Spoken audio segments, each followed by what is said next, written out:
Hey guys, welcome back. This is Emily with Telltale, and I have a special guest here with me today. This is my husband, Joseph, and we are planning on talking about graphic novels as literature. So, I guess people really don't think of graphic novels as high literature No, they at don't. first. They don't. They usually consider them to be almost a step down. They consider them to be comic books. Mm-hmm. But I mean, technically speaking, if you want to go from the historical record, you could say that the graphic novel or the comic book predates modern literature because of its use of pictographs to tell stories, Yes. like the hieroglyphics. Mm-hmm. So we actually really appreciate graphic novels, not just for their significance in perpetuating and alluding to a lot of high literature in their within the bounds of their covers, but also for the particular visual design that they have. It's just really interesting to see how different artists depict their characters, how they choose to use imagery to develop storylines, and I think it's really great, especially for younger generations too, who are getting into literature. It's a good way to actually segue them into more complicated stories. Mm-hmm. And when you think about it as well, there's a lot of literature now, the high literature and classic literature, that's actually being converted into graphic novel form. So we wanted to kind of address that because we think it's a really important thing for pop culture to do. So we're actually going to go through our top five we each have five graphic novels that we really wanted to touch on today. I'm going to let you go first. Let me go first? Yeah. Okay. Well, the first one that I'm actually going to talk about is actually an adaptation of H.G. Wells's The Island of Dr. Moreau, which is the story of this castaway who lands on an island, of course, an island run by a man named Moreau, who's doing these really gruesome experiments on animals, surgically putting them through a horrifying kind of humanizing process. You know, like it's a little bit gory here, but he, like, in these surgical proceedings, he like cuts holes in their throats to give them larynxes so that they can talk. He breaks their bones and resets them so that they can walk upright. And he's basically trying to create a race of humans, is what it really comes down to. And then the animal people worship him as a god almost. And it's actually one of the darker H.G. Wells stories out there. And even though they didn't know really what DNA was at that time, in later editions, not in this edition, of course, but in later editions, H.G. Wells himself had to write a special epilogue kind of reassuring readers that what Dr. Moreau was doing to these poor animals wouldn't actually work in real life. Mm-hmm. But, yeah, the thing about Wells is that, especially the classic Wells books, such as The Invisible Man, Time Machine, which has always been a favorite of mine, and there's War of the Worlds also, everything that he puts in his stories, the visuals are only heavily implied, and I think that his stories actually translate very well to graphic novel form, because you don't have to put too much of your imagination in the setting that he presents and in the world that he creates. Do you have a particular panel in there that's your favorite? Well, just so they can see like what the illustrations look like and stuff. Here's a good one. Good. I love the way illustrators choose to depict things. Like, it's super, I think that's super fun because they're so different across the board. Like, no graphic novel is very similar to the others, especially if you get different kinds of, you'll see that throughout all of these. We're going to try and show you all of the illustrations in them. And for future record, Classics Illustrated is actually really, really good at adapting classic literature. I've only got 2 books from this company, but it's well worth it. Mm-hmm. I like it. Yep. Right. So do you want to keep going down the line, or do you want to popcorn it back and forth? We'll go back and forth. Go ahead. You go next. So I just finished reading this one recently, and I think it's really interesting because it's kind of a history autobiography gone graphic novel. And this is Persepolis, however you say it. So this is both written and illustrated by Mary Jane Satrapi. I don't know if I pronounced her name correctly, but this is the perspective of a young child going through the I think it's the Iranian Revolution in the 80s. Let me just during the Islamic Revolution in Iran. Yep. Iranian Revolution It's like in 80, the 80s. 79. Yeah, kind of 70s, late 70s, early 80s.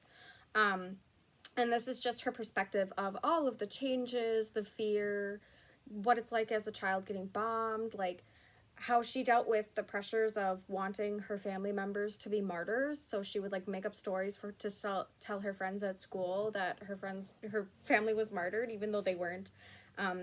Family members getting taken, disappearing, put in and released from prison, and then just the transitions that she was forced as a young girl to try and adapt to, and just trying to make sense of her world.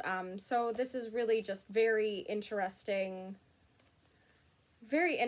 piece of literature because it has historical significance, as trying to, teach young children, well, teach people in general what was actually going on from the perspective of someone who was directly involved in the transition, especially one who was as influenced as a child. So her illustrating style is very, very simple, but also very beautiful and graphic. It's really stark, high contrast, and I really enjoy that a lot. Even though this is like takes place during true events, is the story itself true? Yes. Okay. This is actually her story. She writes from her own perspective, like what she was going through, the things she saw. And it's actually part of a series, so there's more than just this. You get through her teenage years when she left Iran and kind of is watching it from the third person perspective in Austria, the things she's dealing with as she kind of grows older and gets into like college age and stuff like that. But this is the first of it. This is the story of her childhood, and it's a really interesting read. So yeah, that's my first one that I really like, and I'm not actually doing mine in any particular order. Neither am I. Okay, so these are just our top 5 in no particular order. So yeah, go ahead and do yours. All right. Well, this next one is actually pretty interesting because it's not it's technically based on a novel, but something that a lot of writers have actually been getting really into is doing movie scripts that actually were shelved and not actually made. Like William Gibson's script for Alien 3 was infamously made into a graphic novel. Yes, I remember that. Which, unfortunately, I've only ever read portions of it. I want to see. I want to get it. And besides that, Vincent Ward's original script for Alien 3, I read the script. I don't think that should be a graphic novel. His version would actually make an awesome anime. Just saying.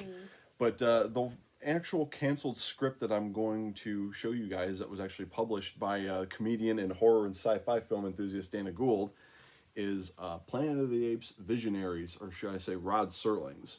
Now the backstory is that originally the French author Pierre Boulle wrote Planet of the Apes. And then Rod Serling of Twilight Zone fame revamped it and he turned it into the original script for it. But the problem with Serling's script, what this version of the story that's presented here, is that it would have been way too expensive for the film studios to actually make. So that's why they got in screenwriter Michael Wilson, who toned it down a little bit. So there's a lot of stuff from the movie, not necessarily the book, but a lot of stuff from the movie that's in this. But, like the infamous twist ending was actually something that Rod Serling came up with because it's very Twilight Zone-esque.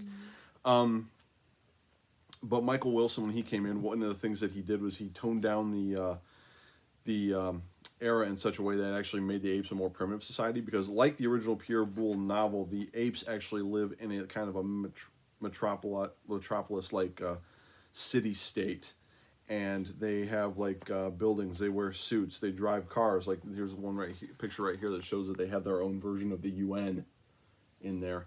And they actually created this graphic novel specifically, A, by using Rod Serling's original script, B, by actually looking at the original test footage that they shot, makeup test footage that they shot, because the ape footage in that is completely different than what was ended up in the movie.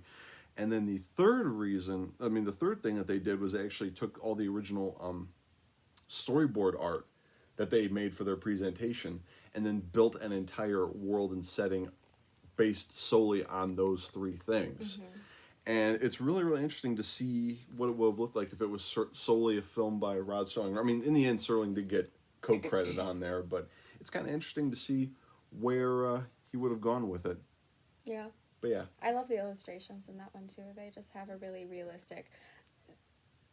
I feel like graphic novel artists tend to go between having either really realistic or really vague looking imagery for their stuff. Because, like, Hellboy is very dark. It has like shadow figures and stuff like that, and tends to have like really vague faces. This one's super detailed. Like these individuals have a face. They're very distinct and distinguished, illustrating, and I really appreciate that about the illustrator. Who illustrated this one? I think Chad Lewis. Chad Lewis. Who did Avengers Origins. Okay.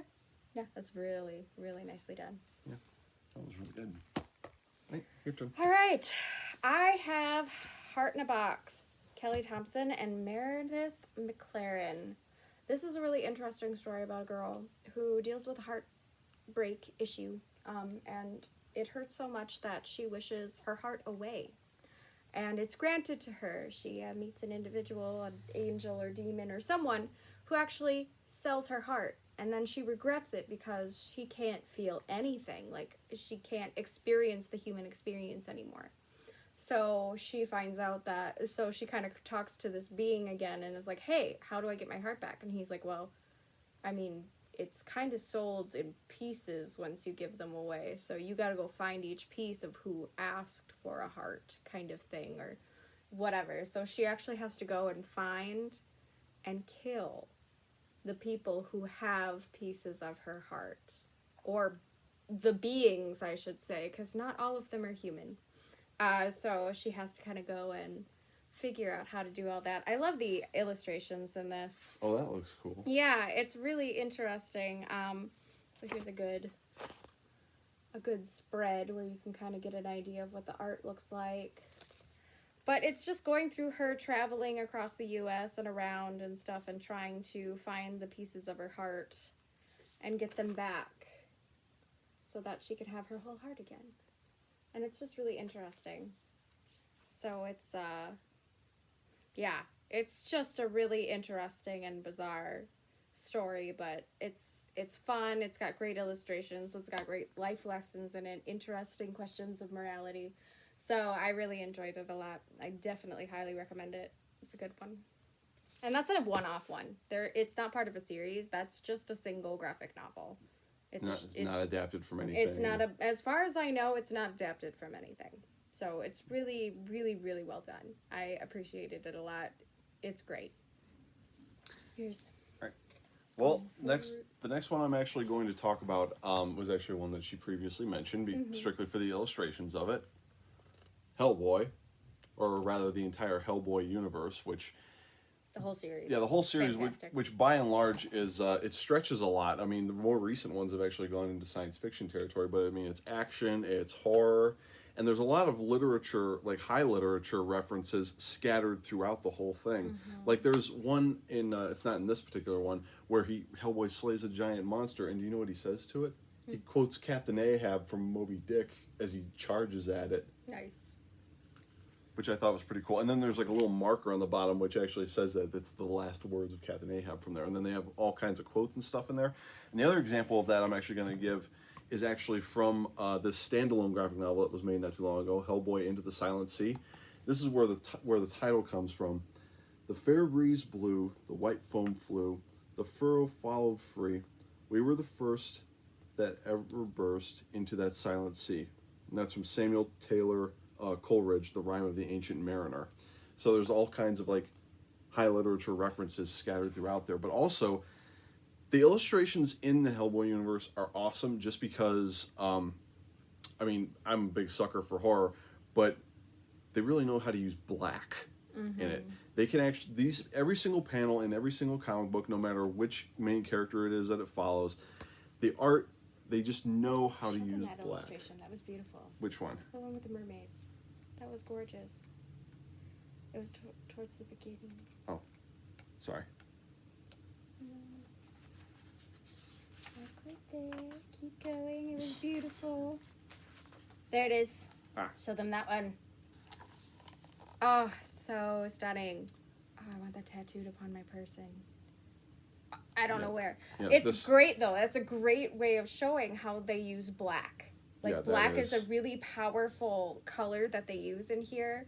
It kind of gives you I mean, it builds the tension and the contrast, and really really shows you how well you can use such a stark color. Because a lot of the time, most artists will tell you don't use black, because black's not actually a color, kind of. Well, it is a color, but it's, generally speaking, artists don't use black because it's very hard to find true black in nature or in anything. But they use it so well in here. I'm not even.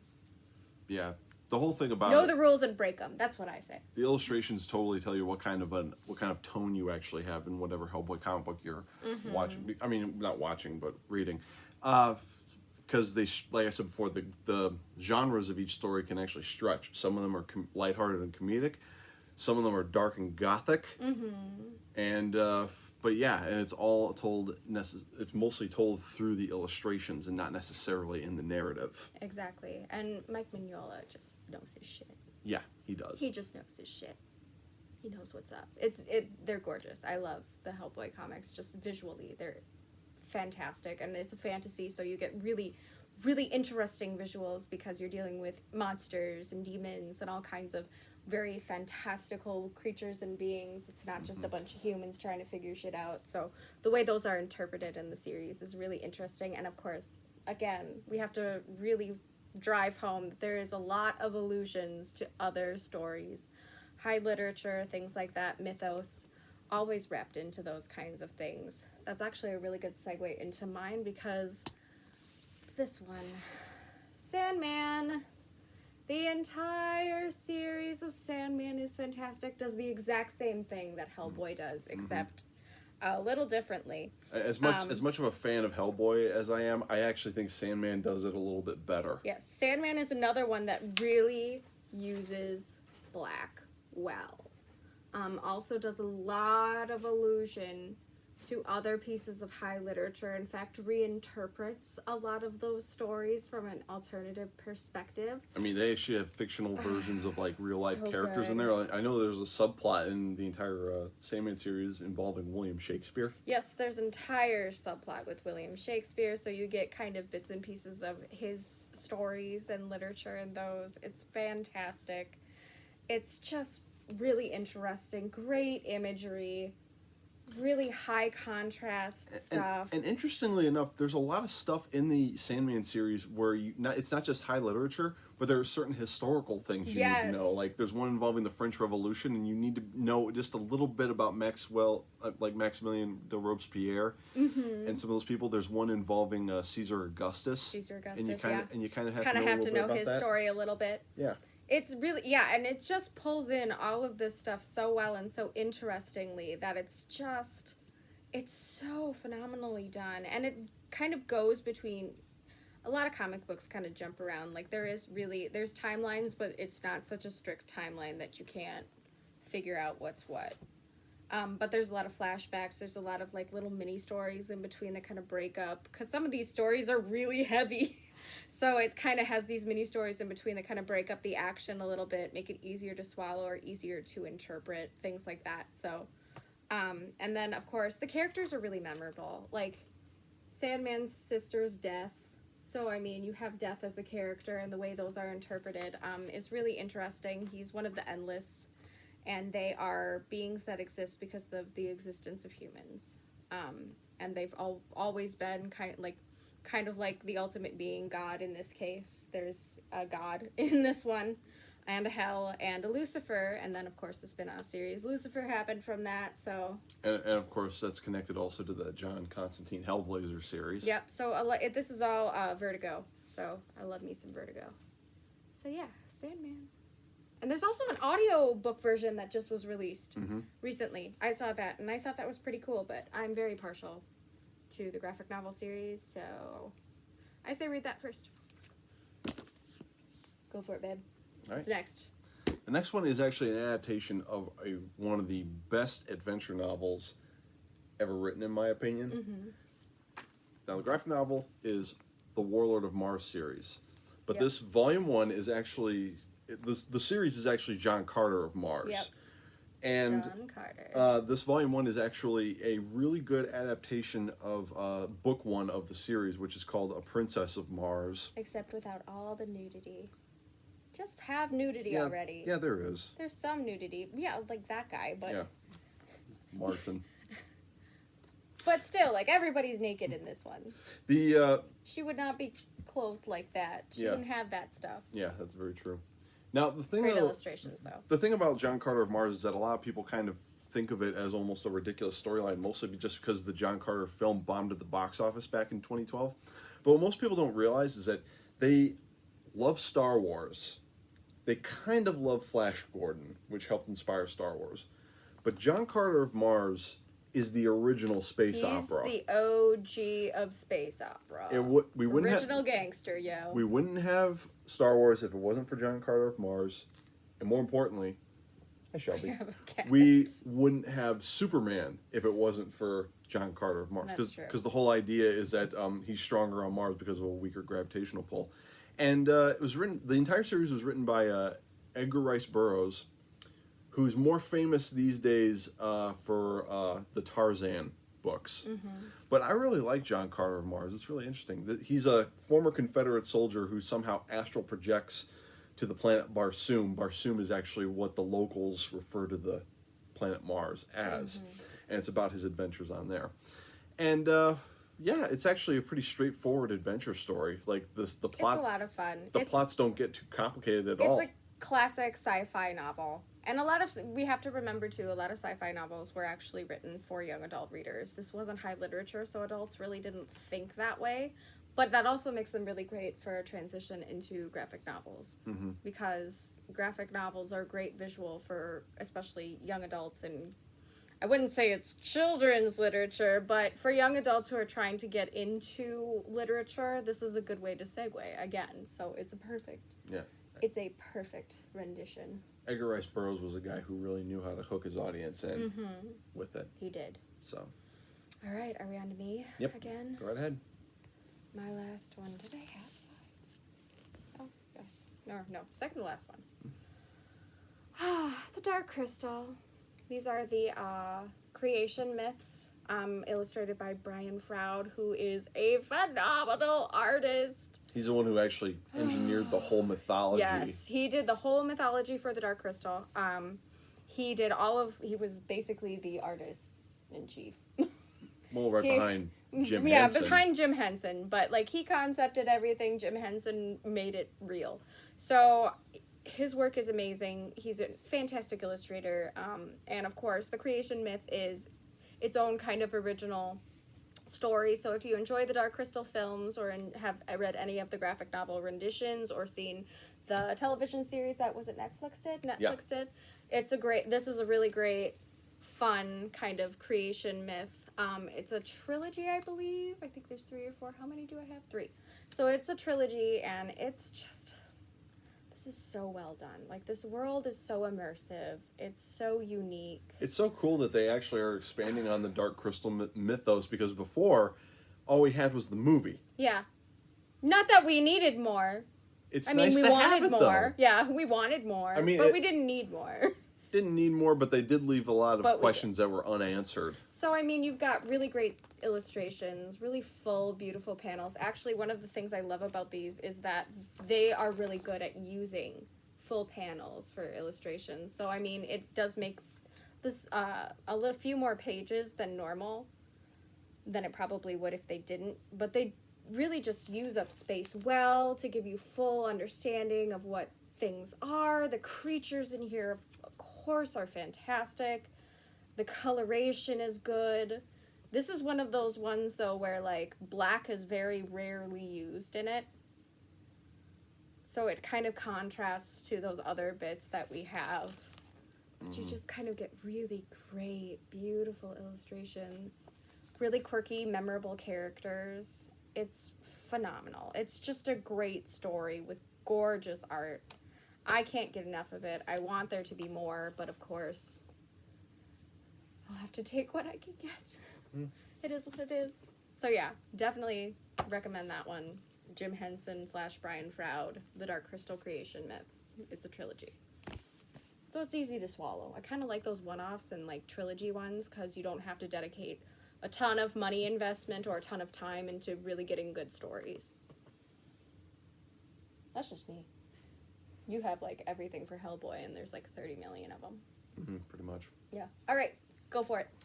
All right, my last one is actually an adaptation from one of my favorite horror writers. At the Mountains of Madness by H.P. Lovecraft. Now, anybody who's familiar with Lovecraftian folklore and everything, or rather, I should say mythos. It's mythos. The Cthulhu mythos. He talks a lot about like the unspeakable evil or some kind of monstrosity from beyond the stars that if you were to look at in a single glance, you'd go insane. And it's like, you read that in one of his books or one of his short stories, and it's like, what does that look like? And that's part of the magic of Lovecraft. But at the same time, I think it's because his stories contain that and a lot of action. His stories do have a lot of action in them. Why his short stories, actually translate better as graphic novels than, say, Edgar Allan Poe stories. Now, I love Edgar Allan Poe, but I have a Poe-based graphic novel in my collection, and it sucks. It really sucks. It's boring because Poe does a lot of psychological or like explaining processes in his stories. He doesn't necessarily give you a lot of visuals. And also, a lot of it's in your head. But Lovecraft does give you visuals Yes. and everything. Or he wants to imply visuals. And Mountains of Madness also, in case the cover didn't notify you there. Which is a gorgeous cover. Yeah, it takes place in Antarctica, and it almost has a kind of a John W. Campbell's Who Goes There, or a John Carpenter's The Thing kind of feel to it. A favorite picture in there? Well, there's one, but I don't want to spoil anything that's in there. Oh, gotcha. That's beautiful. Yeah, it is. Hold on, let me see if I can find a really good one. Oh, here's a good one. I love those illustrations. I love the use of red in those panels. Yeah. Because it contrasts so much with the kind of cold Antarctic feel. This particular Gorgeous. company by Sterling, there's only 2 Lovecraft stories that they adapted, and I chose this one because it was actually the first one of the 2 that I ever got. The other one is The Case of Charles Dexter Ward, which of course is another story which has a lot of action in it, which is almost like a kind of a gothic fantasy. But this one is almost a horror adventure. I like that kind of stuff. And it's also worth noting that Guillermo del Toro has been fighting to the bit to try and adapt this story as a movie. He almost did in 2011, but he's still fighting to do it. And honestly, I hope he does, because, you know, you guys can either read the graphic novel version like I have, or you can read the short story version or whatever. But the truth is that this is actually one of Lovecraft's best stories, whereas Call of Cthulhu is probably one of his more famous ones.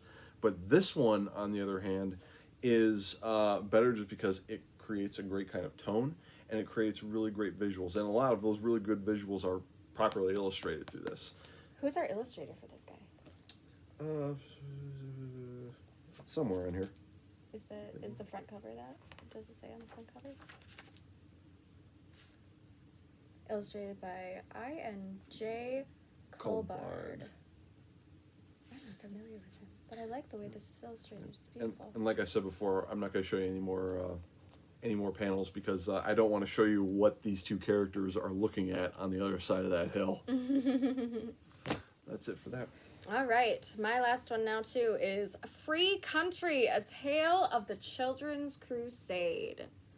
So this story is basically several children go missing, and the Dead Boy detectives, who are 2 ghost detectives that you actually meet in the Sandman series, you find out how they die, go and are trying to figure out why these kids are going missing. And then they kind of end up finding this other realm called Free Country, where kids can kind of go and live and do whatever the heck they want without consequences or getting hurt or anything like that. And it's, of course, being run by some very lovable characters that we all know from various fictions and short stories and stuff. But this is a fun one. If you're familiar with Vertigo Comics at all, or most of their universes, this kind of throws them all together. It's a great one-off. So you can kind of get little bits and pieces of every story ever that Vertigo's done. They kind of all throw them together in one. Again, great illustrations, great use of black, great use of color, especially when this is involving children. They tend to kind of change the tone a little bit to feel kind of combination, still classic Vertigo, but also feels a little bit like an Archie comic, just the way they decided to stylize things and the colors they use and the characters they build. And of course, it's a bunch of kids just trying to make sense of why these other kids are going missing and who encounters who and why. And another great story. I really like it, especially because children have such active imaginations, like the fantasy can go even further. So you end up running into some really unusual but really great characters. And I really like it. And it introduces some new ones in here too. So, yeah, that was one of my favorites. Again, another one-off by Vertigo. If you're familiar with Vertigo comics, bits and pieces of them end up floating in here. If you're not at all familiar with Vertigo comics, it's kind of nice because you don't really need a ton of explanation. It's a pretty good standalone story. So, that one could go either way. Really like that one though. Yeah. So that's it, huh? Mm-hmm. That's awesome. Anything else you want to kind of touch on before we head out? Pretty much covered all the bases. Yeah. So those are each of our individual top 5. So total of top 10. Graphic novels are great. I think everybody should, if you have a kid who's struggling to learn how to read or struggling to enjoy reading, I think this is a good segue into getting into higher literature or reading. Again, And also, it's most important that not all adapted stories work well as graphic novels. As I said before, that the Poe stories don't necessarily work that way. This is an opinion that not everyone would share with me. But based on how the two kinds of book series are actually written, Lord of the Rings would make a fantastic graphic novel, but Harry Potter would make a terrible graphic novel. and why is that? Basically because the way J.K. Rowling... I'm trying to put this into the correct kind of words. J.K. Rowling creates a world and a universe which thrives in the imagination, and she also puts into great detail what everything looks like just using the words. Mm-hmm. And it works as far as the book is concerned. Lord of the Rings, besides having an extensive mythology, Tolkien, because he created a universe that's so much more expansive, I think, than the Harry Potter Wizarding World universe, leaves a little bit more to the imagination, and because he leaves a little bit more to the imagination, it leaves room for the illustrations to work well alongside the narrative. So the artists have a little bit more, I guess, artistic freedom with certain stories than they do. Okay, that makes sense. I can understand that, but I could also see the reverse of that, where if it's super detailed, then the artist could just make what it shows, and it's fine. Like I said, it's an opinion of mine. Yeah. Like, I'm not everyone. I could see both going either way from a design standpoint, but I see what you're saying. Well, guys, if you like any of what we showed today, comment. Tell us what some of your favorite graphic novels are so we can check them out. And, of course, like and subscribe if you're interested in more videos like this. And, of course, anything about literature. This, of course, was our very first one ever doing graphic novels, but we are open to doing more. So let us know if you need us to check any out. Thanks for watching. We'll see you next time.